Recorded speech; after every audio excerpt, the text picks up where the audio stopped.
दुलाराय बाथौ लाइमोन आफादनि दिनै गामि जिल्ला दावबायनायनि हाबाफारियाव जोबोद सांग्रांथि धोरोमनि सांग्रांथि लाबोनायनि थाखाय रोजा रोजा साबायखर थाबाय।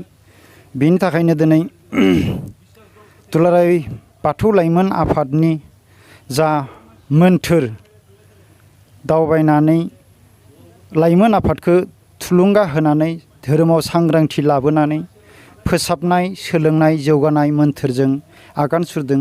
बिनि थाखाय धोरोमनि गोथार लामायाव गोग्गोयै गासै हारिमुखौ हारिनि सेंग्रा सिख्ला गासैखौबो धोरोम फारसे गोग्गो गोथारै बजबनानै लाबोगोन होननानै आं आसा खालामो।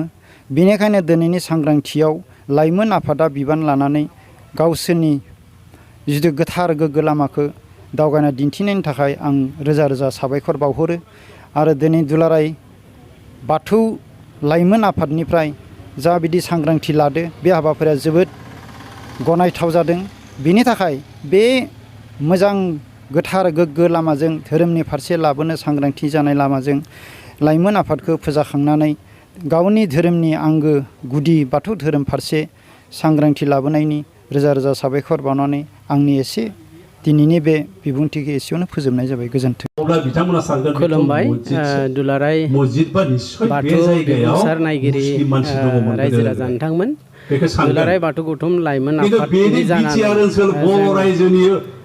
दुलाराय आसाम नाङैनो मोनसे धोरोमारि फोजाखांनाय जिल्ला दावबायनाय हाबाफारिखौ जोङो दिनै 30 सेप्तेम्बरनिफ्राय जागायदों। आरो बे जागायनाया जोंहा गिबियावनो तामुलपुर जिल्लानि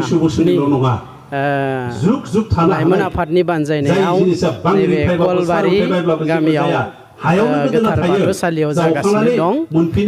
जोङो दुलाराय बाथौ गौथुम लाइमोन आफाद हिसाबै जोङो दुलाराय आसाम नाङैनो जोंनि बाथौ धोरोमनि खामानिखौ मावफुंनो थाखाय जोङो धोरोम सांग्रांथि मेल खुंनायजों लोगोसे दुलाराय बाथौ धोरोमाव थानाय लाइमोन सेंग्रा सिख्लाफोरखौ जों धोरोम बिथिङाव फोसाबनायनि गेजेरजों जों बिथांमोनखौ लोगो हमलायनाय मोनसे हाबाफारि लानानै दिनै तामुलपुर जिल्लानि सिङाव थानाय नैबे कलबारिनि गोथार बाथौसालियाव रायजो राजाफोरखौ लानानै जों सावरायदों। जोंनि दुलाराय बाथौ गौथुम लाइमोन आफादनि जिथुनिखि जिल्ला दावबायनाय बे मोनसे मोन्थोर जों लादों। बे मोन्थोरानो जाहैबाय बाथौ धोरोमनि नोजोरजों फोसाब सोलों आरो जौगाखां। बे मोन्थोरनि गेजेरजों जों जोंनि जिल्लानि लाइमोन सेंग्रा सिख्ला बिथांमोनखौ धोरोम बिथिङाव जौगाखांहोनो थाखाय बा धोरोमनि खामानि मावनो थाखाय मोनसे एवारनेस प्रग्राम जोङो दिनैनि बे समाव लागासिनो दं। खुलुमबाय।